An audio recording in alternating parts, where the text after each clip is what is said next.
Section 11, lane driving. Primarily in country towns, this is not a big issue. Narrow roads in country Australia, especially two-way roads, can be quite daunting because there's not enough width on them, and if you've got oncoming vehicles, you've got to get off the road. That happens a lot in some areas, especially in Tassie. So your lane driving obviously is common sense, but in places like the cities, you've got to be in your lane properly, and you've got to be not drifting from one lane to the other. When I first went for my instructor's licence many years ago, one point I did get off this was I was unnecessarily lane changing, and it was a fair point. It's not worth a lot, but I changed lanes to get away from cars that were slowing down, etc., but I wasn't supposed to do that. So with lane driving, make sure you plan ahead. Indicate 5 seconds before you move across. Indicate and check your blind spot. Head over your shoulder. Look down behind the B pillar of the vehicle. That's right, behind the B pillar. Always check your traffic dog. Full head turn. Then, after you've indicated, head turn, and then head turn again before you go. But the most important thing is, and a lot of people don't know this, you've got to indicate. Tell people what you're doing first. Tell them what you're doing. I've seen dumb assessors say, check your traffic first before you go.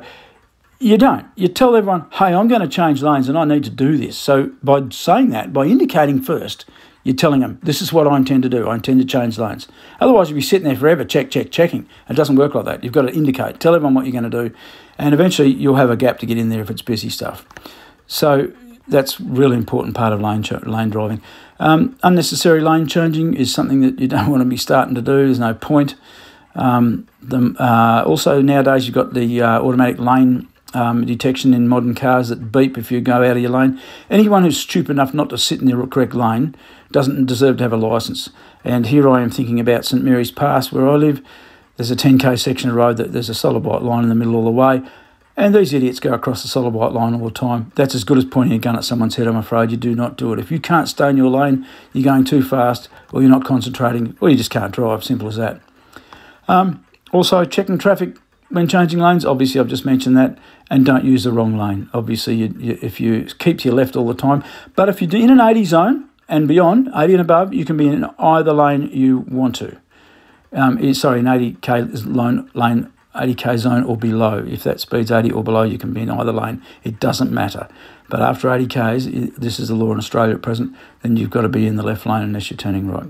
So that's pretty much it. Know your road rules. Look up that stuff about lane change, lane positioning and that sort of thing, and your road rules on it. It's not hard, but checking traffic's critical. You don't want to hit the car beside you. That's very important.